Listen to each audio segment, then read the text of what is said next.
हमने father Bulcke के हिंदी प्रेम के बारे में पढ़ा। आगे फादर बुल्के संकल्प से सन्यासी थे। कभी कभी लगता है वह मन से सन्यासी नहीं थे, रिश्ते बनाते थे तो तोड़ते नहीं थे। दसियों साल बाद मिलने के बाद भी उसकी गंध महसूस होती थी। वह जब भी दिल्ली आते जरूर मिलते, खोज कर समय निकाल कर, गर्मी सर्दी बरसात झेल कर मिलते, चाहे 2 मिनट के लिए ही सही। यह कौन सन्यासी करता है। इसके माध्यम से लेखक कहना चाहते हैं कि गुरु से विधिवत दीक्षा लेकर संन्यास ग्रहण करना संकल्प से सन्यासी होना है। सन्यासी को सांसारिक रिश्तों नातों का परित्याग करके हर प्रकार के माया मोह से मुक्त रहना होता है। संन्यास के इन नियमों को मन से स्वीकार करना और आचरण में उतारना मन से सन्यासी होना है। फादर ने सन्यास का संकल्प तो लिया था, लेकिन उनका मन सन्यासी नहीं था। वे सांसारिक रिश्ते बनाते भी थे और उन्हें निभाते भी थे। उनका मन ममता, स्नेह, वात्सल्य और करुणा से लबालब था। इस प्रकार फादर बुल्के केवल संकल्प से सन्यासी थे। उनकी चिंता हिंदी को राष्ट्रभाषा के रूप में देखने की थी। हर मंच से इसकी तकलीफ बयां करते, उसके लिए अकाट्य तर्क देते। बस इसी एक सवाल पर उन्हें झुंझलाते देखा और हिंदी वालों द्वारा ही हिंदी की उपेक्षा पर दुख करते उन्हें पाया है।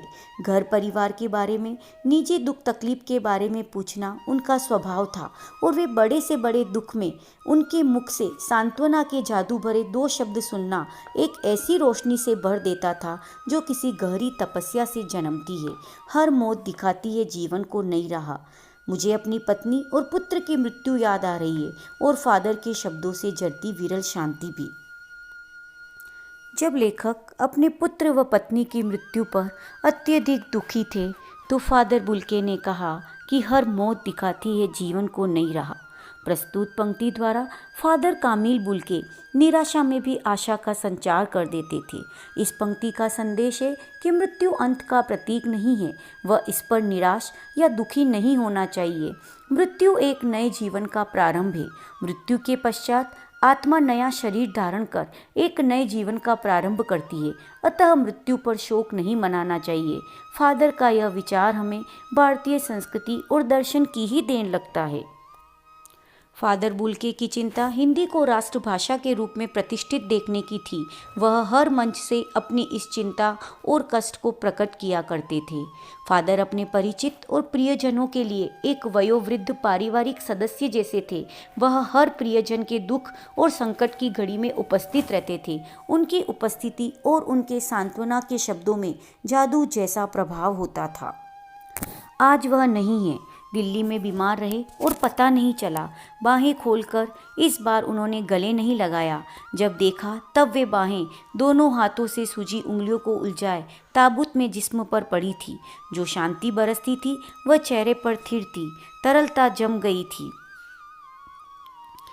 वह 18 अगस्त 1982 की सुबह 10 बजे का समय था। दिल्ली में कश्मीरी गेट के निकलसन कब्रगाह में उनका ताबूत एक छोटी सी नीली गाड़ी में से उतारा गया। कुछ पादरी, रघुवंशी का बेटा और उनके परिजन राजेश्वर सिंह उसे उतार रहे थे।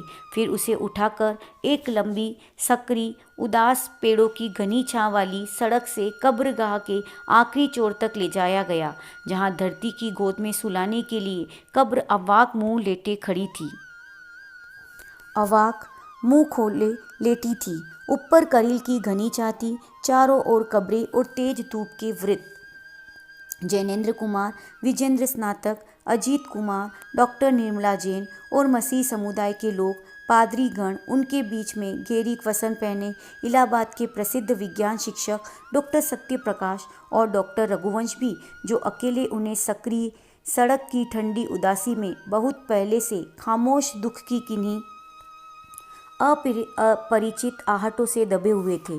सिमट आए थे कब्र के चारों तरफ।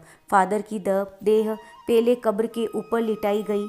मसीह विधि से अंतिम संस्कार शुरू हुआ रांची के फादर पास्कल तोयना के द्वारा। उन्होंने हिंदी में मसीह विधि से प्रार्थना की। फिर सेंट जेवियर्स के रेक्टर फादर पास्कल ने उनके जीवन और कर्म पर श्रद्धांजलि अर्पित करते हुए कहा, फादर बुल्के धरती में जा रहे हैं, इस धरती से ऐसे रत्न और पैदा हो। डॉक्टर सत्य प्रकाश ने भी अपनी श्रद्धांजलि में उनके अनुकरणीय जीवन को नमन किया। फिर देह कब्र में उतार दी गई। मैं नहीं जानता इस सन्यासी ने कभी सोचा था या नहीं कि उनकी मृत्यु पर कोई रोएगा, लेकिन उस क्षण रोने वालों की कमी नहीं थी। नम आंखों को गिनना शाही फैलाना है। इस तरह हमारे बीच से वह चला गया जो हम सबसे अधिक छायादार, फल फूल गंध से भरा और सबसे अलग सबका होकर सबसे ऊंचाई पर मानवीय करुणा की दिव्य चमक में लहलहाता खड़ा था, जिसकी स्मृति हम सबके मन में, जो उनके निकट थे, किसी यज्ञ की पवित्र आँख की आज की तरह आजीवन बनी रहेगी। मैं उस पवित्र ज्योति की याद में श्रद्धानत हूँ। लेखक ने फादर को छायादार, फल फूल और गंध से भरा हुआ एक वृक्ष कहा है। इसका तात्पर्य है कि छायादार, फल फूल और सुगंध से युक्त वृक्ष सभी को शीतलता, स्वादिष्ट फल तथा मन को आनंदित करने वाली मधुर गंध प्रदान करता है। इसी प्रकार फादर भी अपने संपर्क में रहने वालों को अपनी ममता, स्नेह और करुणा की शीतल छाया से शांति प्रदान करके उनके मन के संतापों को हर लेते थे। फादर बुल्के एक सच्चे संत थे। संतों का हृदय सदा पर दुख कातर होता है। उनके हृदय में सभी के लिए प्रेम और करुणा का भंडार रहता है। फादर का व्यक्तित्व भी इस महान मानवीय गुण करुणा के दिव्य आलोक से जगमगाता था।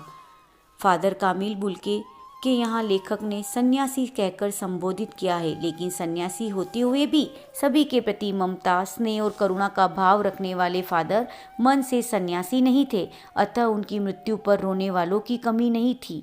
उनके निकटवर्ती तथा हिंदी के प्रमुख साहित्यकार उनके अंतिम संस्कार के अवसर पर उपस्थित थे और सभी के नेत्र आंसुओं से भीगे हुए थे। इस प्रकार हमने पढ़ा कि फादर बुल्के अत्यंत ही प्रभावशाली व्यक्तित्व के धनी थे। गोरा रंग, सफ़ेद जाई मारती भूरी दाढ़ी, नीली आंखें तथा सफ़ेद चोगे में उनका व्यक्तित्व अत्यंत प्रभावी प्रतीत होता था।